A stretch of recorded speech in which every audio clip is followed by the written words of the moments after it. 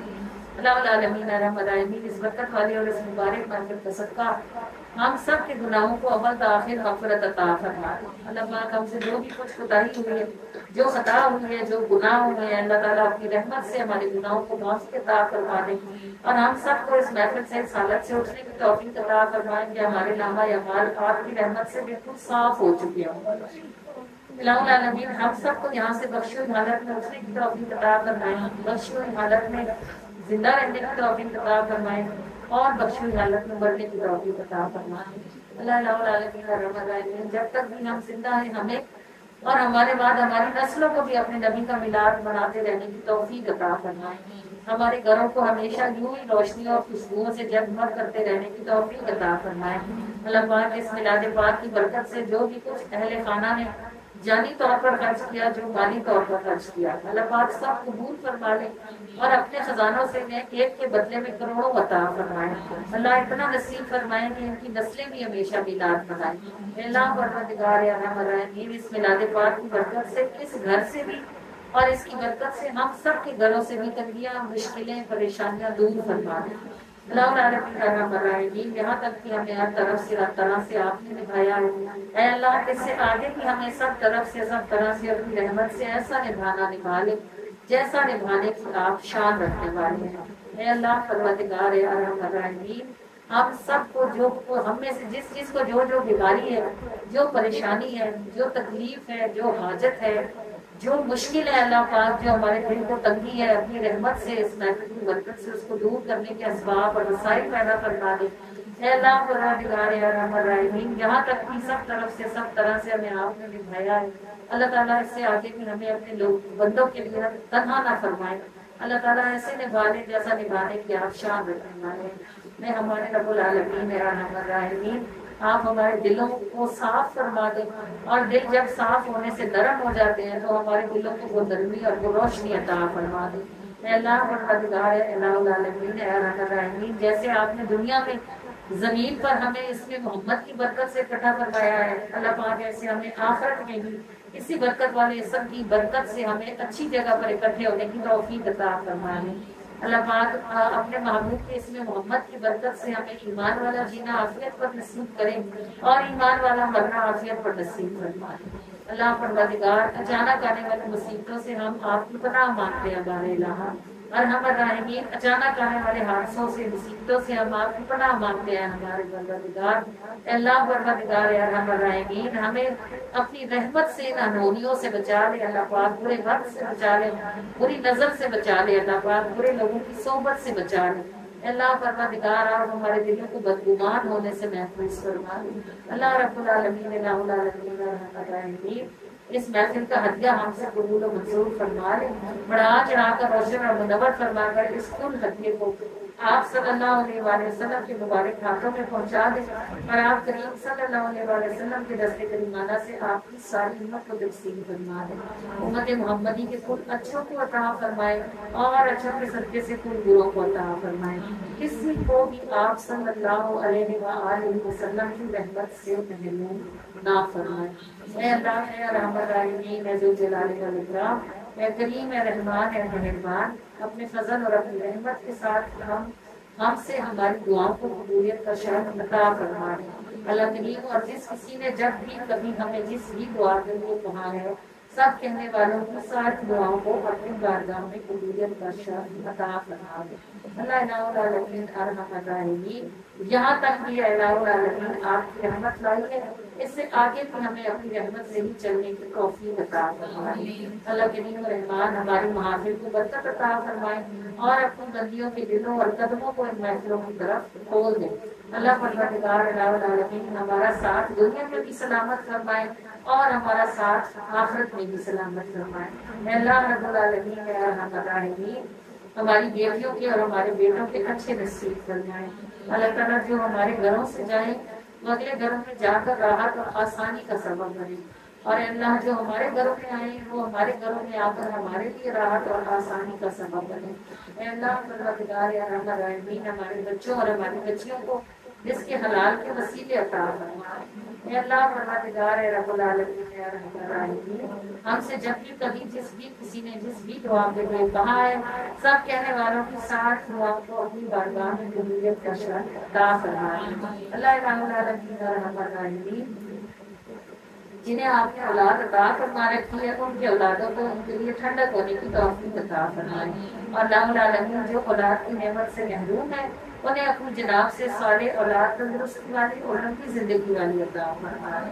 اللہ العالمین ارحم الراحمین، اپنی رحمت اور اپنے فضل کے ساتھ ہم سے راضی ہو جائیں بار اللہ، اور اس طرح راضی ہو جائیں کہ اس بنیاد پہ کبھی کہ آپ ہم سے ناراض نہ ہوں، جو ہم نے مانگ لیا ہے ہمیں وہ بھی عطا فرما دیں، اور جو ہم سے رہ گیا ہے ہمیں وہ بھی نصیب فرمائے۔ آمین یا رب العالمین یا ارحم الراحمین یا ارحم الراحمین یا ارحم الراحمین یا ربنا یا ربنا یا ربنا یا ربنا یا ربنا۔ صلاۃ والسلام علی سید المرسلین، الصلاۃ والسلام علیک یا رسول اللہ وعلی آلک واصحابک یا حبیب اللہ۔ السلام سلام علیک یا حبیب اللہ، سلام علیک یا رسول اللہ، سلام علیک یا حبیب اللہ، سلام علیک۔ میں اور میرے آقا جی دور ہیں لیکن الگ نہیں، میں اور میرے آقا جی دور ہیں لیکن الگ نہیں، اس حسرت میں عرضی بھیجو، اس حسرت میں عرضی بھیجو، شاید کہ آئے جھلک کہیں یا رسول اللہ، سلام علیک یا حبیب اللہ، رسول اللہ، سلام علیک یا حبیب اللہ، سلام علیک یا رسول اللہ، سلام علیک یا حبیب اللہ۔